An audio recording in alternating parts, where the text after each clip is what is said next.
عقل ہے تیری سپر عشق ہے شمشیر تیری، عقل ہے تیری سپر عشق ہے شمشیر تیری، میرے درویش خلافت ہے جہانگیر تیری، ماں سوا اللہ کے لیے آگ ہے تکبیر تیری، تو مسلمان ہو تو تقدیر ہے تدبیر تیری، کی محمد سے وفا تو نے تو ہم تیرے ہیں، یہ جہاں چیز ہے کہ لوح و قلم تیرے ہیں۔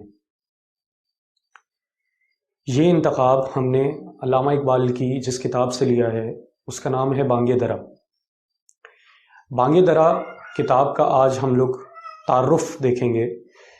سب سے پہلے تو یہ کہ یہ کتاب علامہ اقبال کی اردو میں لکھی جانے والی اور پبلش ہونے والی پہلی کتاب ہے۔ اچھا، اس سے پہلے میں یہ بتاؤں کہ بانگ درا کا انٹروڈکشن یا اس کا عنوان کیا ہے یا اس کا عنوان کیوں چنا گیا، تو پہلے آپ یہ دیکھ لیں کہ علامہ اقبال وہ شخصیت ہیں جنہوں نے اپنی آنکھوں کے سامنے خلافت عثمانیہ ٹوٹتے ہوئے دیکھی ہے۔ اس سے پہلے انہوں نے مسلمانوں کا زوال بھی دیکھا ہے، تو ان کی جتنی بھی اردو کی شاعری تھی 1924 تک، وہ تمام شاعری کو ایک جگہ اکٹھا کر کے یکجا کر کے یہ کتاب مرتب کی گئی ہے۔ اس میں حصہ اول بچوں کی منظومات کے بارے میں، نظموں کے بارے میں، اس کے بعد حصہ دوم جو ہے وہ نارمل ہے بالکل، جو علاقائی بنیاد پہ جو، یا پھر آپ کہہ سکتے ہیں کہ جو علامہ اقبال کی وہ نظمیں ہیں جس کے بارے میں علاقے کی محبت، ہندوستان کی محبت وغیرہ جو ہے وہ ٹائٹل ہے یا عنوان ہے۔ اور اس کے بعد جو حصہ سوم ہے اس کے اندر ایکچولی وہ والی شاعری ہے جس کے اندر امت مسلمہ کو جگانے کا پیغام ہے۔ اسی میں جو علامہ اقبال کی مشہور زمانہ نظمیں، وہ شکوہ اور جواب شکوہ بھی اسی میں، طلوع اسلام بھی غالباً اسی میں۔ تو یہ وہ کتاب ہے جو 1924 سے پہلے علامہ اقبال نے جتنی اردو شاعری کی تقریباً وہ ساری کی ساری ایک جگہ اکٹھی کر کے اس کتاب کو عنوان دیا گیا۔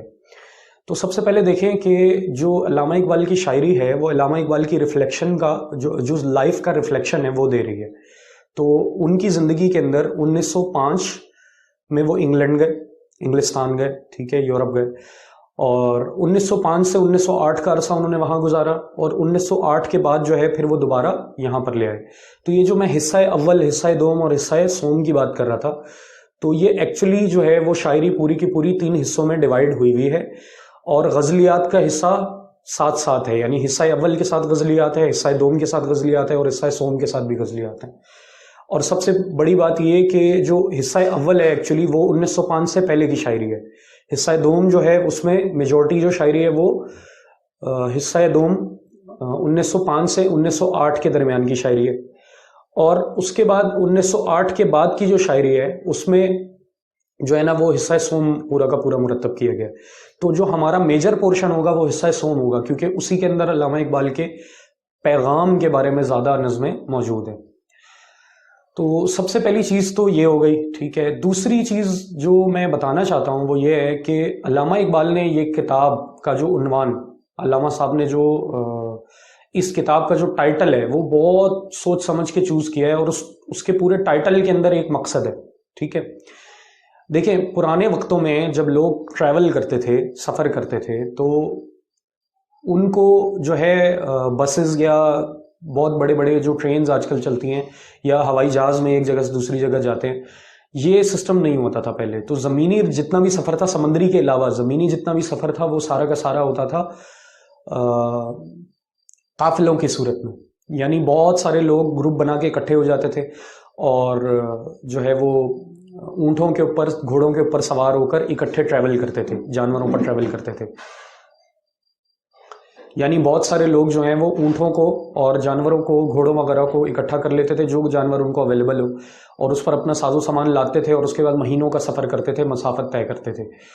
تو یہ جو پورا کا پورا سفر ہوتا تھا، اس کے دوران ان کو بہت ساری جگہوں پہ پڑاؤ ڈالنا پڑتا تھا، سفر کے دوران ان کو ریسٹ لینا پڑتا تھا تھوڑا سا۔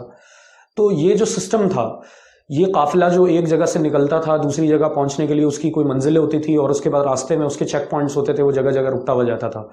تو وہ قافلہ کسی جگہ پہ جب بیٹھ جاتا تھا، اس کو دوبارہ سے اگلی جگہ جانے کے لیے، یعنی دوبارہ سفر پہ آمادہ کرنے کے لیے، ان کو دوبارہ سے اٹھانے کے لیے، ریڈی کرنے کے لیے